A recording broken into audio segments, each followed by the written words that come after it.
Hoy es un buen día para hablar de Don José de San Martín.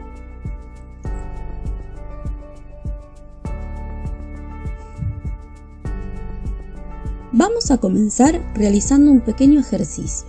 Te invito a pensar, ¿cuántas calles o espacios públicos conoces que llevan su nombre? Seguramente muchos. Es que la vida de José de San Martín y su gesta heroica han servido de inspiración para la creación de muchísimos libros, archivos, manuales escolares, revistas infantiles y hasta han iluminado guiones de películas, programas de televisión y obras de teatro. Su evocación o recuerdo se hace patente en cada memorial del enorme entramado dedicado a través de monumentos, calles, museos, escuelas y actos protocolares consagrados al padre de la patria.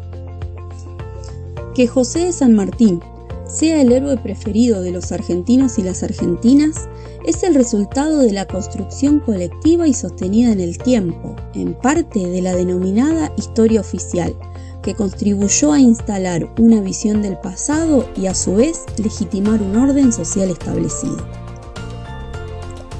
Sin dudas, San Martín fue un hombre que se destacó de sus contemporáneos por muchos aspectos: su brillante carrera militar, sus capacidades como conductor político, sus convicciones y su determinación. Sin embargo, muchas de las atribuciones a su persona son construcciones que se forjaron muchos años después de su muerte. Veamos por qué. San Martín se retiró del país en la indiferencia, ya que siempre se opuso a aquellos gobiernos que respondían a los intereses de los dueños de la tierra y que estaban dirigidos por intereses unitarios porteños. Por esto es que termina exiliado y se va de nuestro continente en 1828, cuando todavía tenía mucho que aportar a la causa americana. Aún hoy, muchos aspectos de la vida del general son un misterio, porque sigue habiendo cosas desconocidas. Existen discusiones, por ejemplo, hasta de su propia fecha de nacimiento y quiénes fueron sus verdaderos padres. Pero lo más importante a destacar es que San Martín regresa a América, luego de haber vivido por más de 20 años en España y de haberse formado militarmente en aquel país, porque sentía que debía llevar aquí la revolución contra los reyes españoles en tierras americanas, el territorio que le había dado la vida. Este es uno de los puntos de su vida que más discusiones genera. ¿Por qué, luego de haber vivido 22 años en España, de haberse formado y de haber servido a la corona española, es que decide volver a estas tierras? Muchas teorías se han esbozado a lo largo del tiempo. La primera y la más divulgada es la propuesta por la historia oficial de Bartolomé Mitre, en la cual sostiene que fue por un entrañable amor a su tierra natal, en la cual solamente había vivido hasta los 6 años. La otra postura, aunque un poco más insidiosa, dice que en realidad San Martín era un espía inglés que trabajaba para la corona británica y sus intereses imperialistas. Sin embargo, la que ha tomado más fuerza en este último tiempo es la que sostiene que cualquier soldado que no fuese nativo de España tenía escasas posibilidades de crecer en el escalafón militar. Por lo tanto, eran muchos los que optaban por regresar a sus territorios natales para sumarse a la lucha contra el absolutismo y en favor de los ideales que se habían propagado a partir de la Revolución Francesa.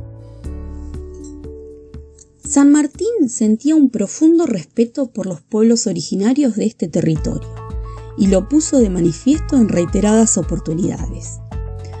Por ejemplo, cuando estaba conformando el regimiento de granaderos a caballos, solicitó al gobierno hombres de las misiones, refiriéndose a las misiones de los guaraníes en el litoral argentino, donde él había nacido y vivido, porque eran los hombres más fuertes y habilidosos que él había conocido.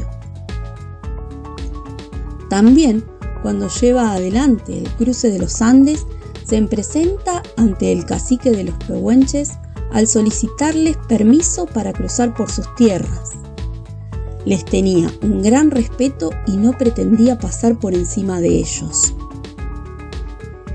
Y en su famosa arenga, cuando invita al pueblo para que se sume a la causa de liberación americana, es que les dice: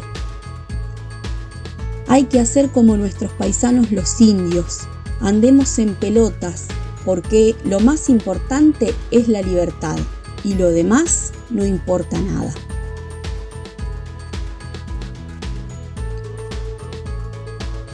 Tuvo fuertes enfrentamientos con los gobiernos oligárquicos porteños, que pretendían limitarlo, ya que solo deseaban protección para sus negociados.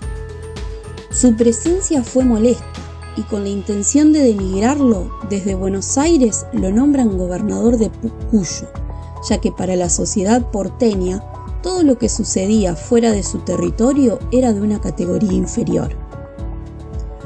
Sin embargo, su gobierno fue uno de los períodos más prósperos para el actual territorio mendocino.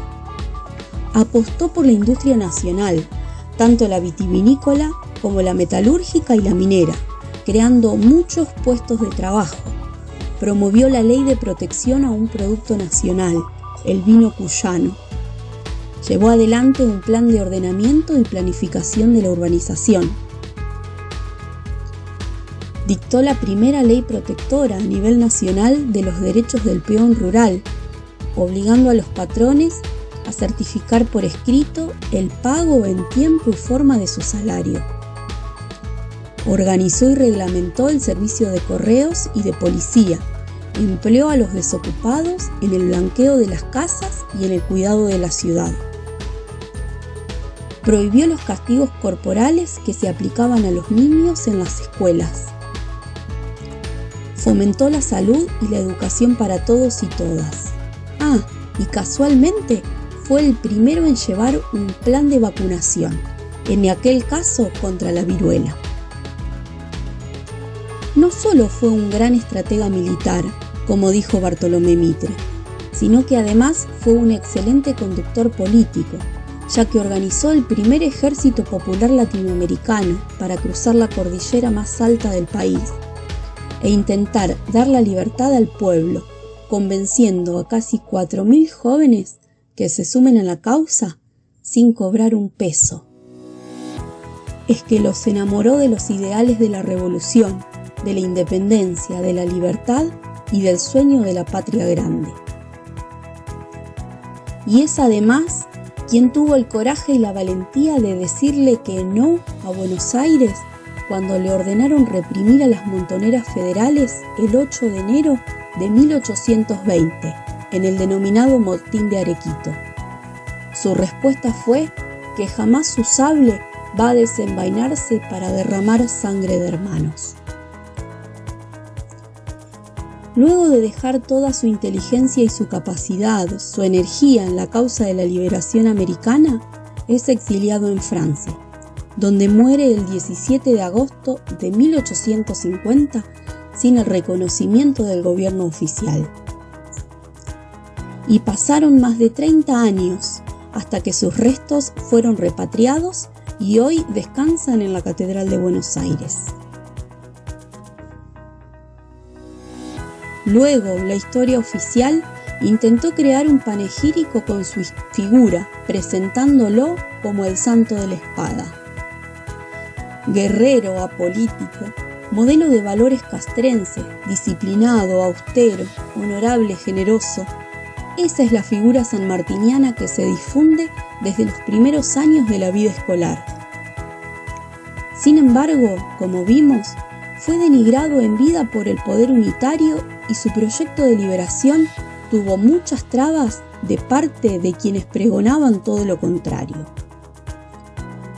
Aunque hayan pasado más de 170 años de su muerte, aún hoy San Martín padece, en su posteridad, una injusticia aún más grave. Son tan fuertes los aplausos en los actos protocolares que no puede oírse su voz. Son tantas las estatuas y monumentos que se ha extraviado entre ellas el hombre que conmemora. Los argentinos y las argentinas tenemos que rescatarlo de este limbo absurdo, porque necesitamos de él. San Martín fue un hombre, no un santo, un hombre de armas, un hombre con un claro posicionamiento político, siempre en favor del pueblo y en contra de gobiernos que pretenden enriquecerse a costa del hambre y el dolor de la gente.